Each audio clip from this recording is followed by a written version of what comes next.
Hello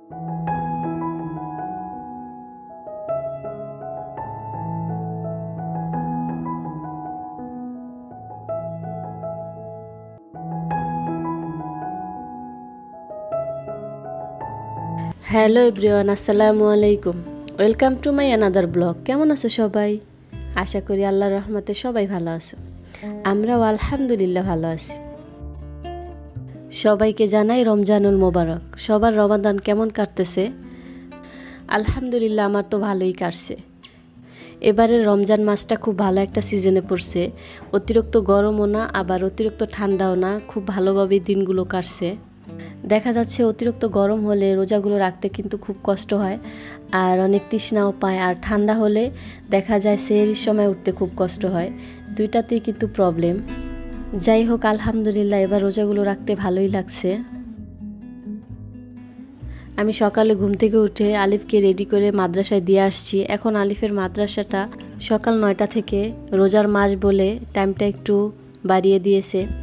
সকালে ঘুম থেকে উঠতে সবারই প্রবলেম হবে, এই জন্য 7:30 থেকে 9টা করে দিয়েছে। মাদ্রাসা থেকে এসে দেখি রোজানা ঘুম থেকে উঠে গিয়েছে। তো প্রথমে আমি বিছানাটা ভালোভাবে ক্লিন করে নিলাম, দেন নাস্তা বানিয়ে রোজাইনাকে খাইয়ে দিলাম। রমজান মাস যেহেতু হাতে সেরকম কাজ নেই, আর একটু লেট করে রান্না বসানো যায়, সমস্যা হয় না।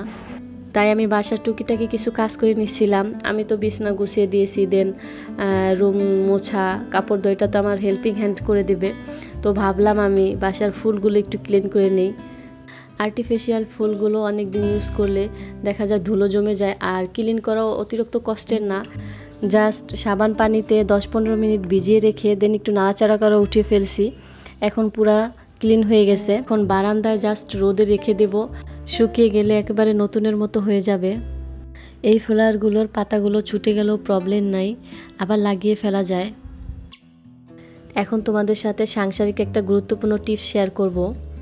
থালাবাটি ধুতে গিয়ে একটা গ্লাস আরেকটা গ্লাসের উপরে রাখতেই একটার সাথে একটা কিন্তু জোড়া লেগে গেছে, আর এতভাবে টানাটানি করেও কিন্তু খুলছে না।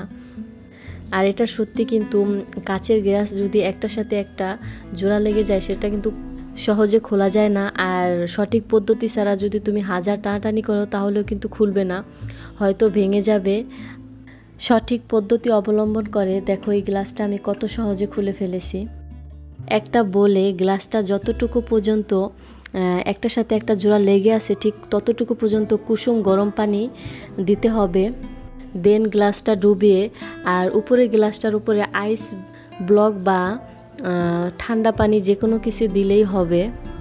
এইভাবে 2-3 মিনিট রেখে দেন হালকা হাতে একটু টান দিলেই কিন্তু গ্লাসটা খুলে আসবে খুব সহজেই, কোনো জোড়াজোড়ি করতে হবে না। তারপর দুপুরের দিকে কিন্তু আমি রান্না করতে চলে আসছি। যেহেতু আমি একা রোজা রাখি, বাচ্চা 2টা রোজা রাখা হয় না, ওরা যেহেতু ছোট, তাই ওদের জন্য একটু তাড়াহুড়া করে রান্না করতে হয় তাড়াতাড়ি। আলিফ মাদ্রাসা থেকে আসলে আলিফের ক্ষুধা লাগবে, এই জন্য আমি একটু তাড়াতাড়ি রান্না বসিয়ে দিলাম। আর রোজাইনার জন্য খিচুড়ি বসিয়ে দিলাম। ওর জন্য সব রকমের সবজি দিয়ে খিচুড়ি রান্না করছিলাম। আর কাঁচকলা দেওয়াতে খিচুড়ির কালারটা একটু ডিপ হয়ে গেছে, বাট সব ধরনের সবজি দিয়েছি এর মধ্যে। আর এদিকে আমি রান্না করছি লাউ শাক ভাজি আর পাঙ্গাস মাছ ভুনা। বাচ্চাদের পছন্দের মাছ রান্না করতে করতে এখন এটা আমারও পছন্দের একটা মাছ হয়ে গেছে। পাঙ্গাস মাছ এখন আমারও ভালো লাগে খেতে।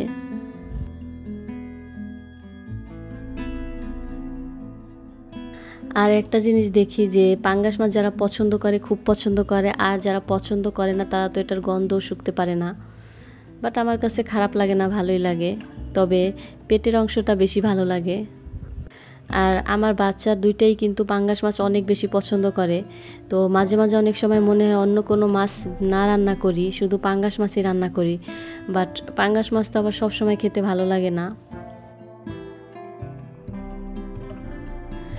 এমনিতে কিন্তু আমি কখনো রমজান ছাড়া রান্না করতে গেলে লবণ সব কিছু কিন্তু আন্দাজ মতো হয় না, অনেক সময় বেশি কম হয়ে যায়। বাট রমজান মাসে দেখা যায় আন্দাজ মতো লবণ দিলে খুব সুন্দরভাবে হয়ে যায়। এটা খুব ভালো, এটা আল্লাহর একটা রহমত। যদি লবণ না চাখা ছাড়া রান্না করা না যেত তাহলে দেখা যায় রমজান মাসে কিন্তু বেশিরভাগ মানুষেরই হয়তো লবণ বেশি বা লবণ কম এই ধরনের খাবারই কিন্তু খেতে হতো। আর লবণ এমন একটা মশলা যা কম বেশি হলে কিন্তু একটু ভালো লাগে না খাবার খেতে। অন্য যে কোনো মশলা কিন্তু কম বেশি দিয়ে তোমরা খেতে পারবে, বাট লবণ কিন্তু কম বেশি দিয়ে একদমই খেতে পারবে না। যাই হোক, কথা বলতে বলতে আমার রান্না কমপ্লিট হয়ে গেল। আজকের মাছ রান্নাটা অনেক বেশি মজা হয়েছে। তো রান্না শেষ করেই কিন্তু আজকে আবার একটু বের হব, তো তাড়াহুড়ো করেই কাজ করছিলাম। যেহেতু সামনে ঈদ, তো শপিং তো করতেই হবে।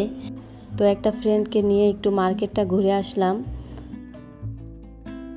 যেহেতু ঈদের শপিং তো ধাপে ধাপে করতে হবে, শপিংগুলো একসাথে শেষ করে দেন তোমাদের সাথে শেয়ার করব। আবারও মার্কেটে যেতে হবে।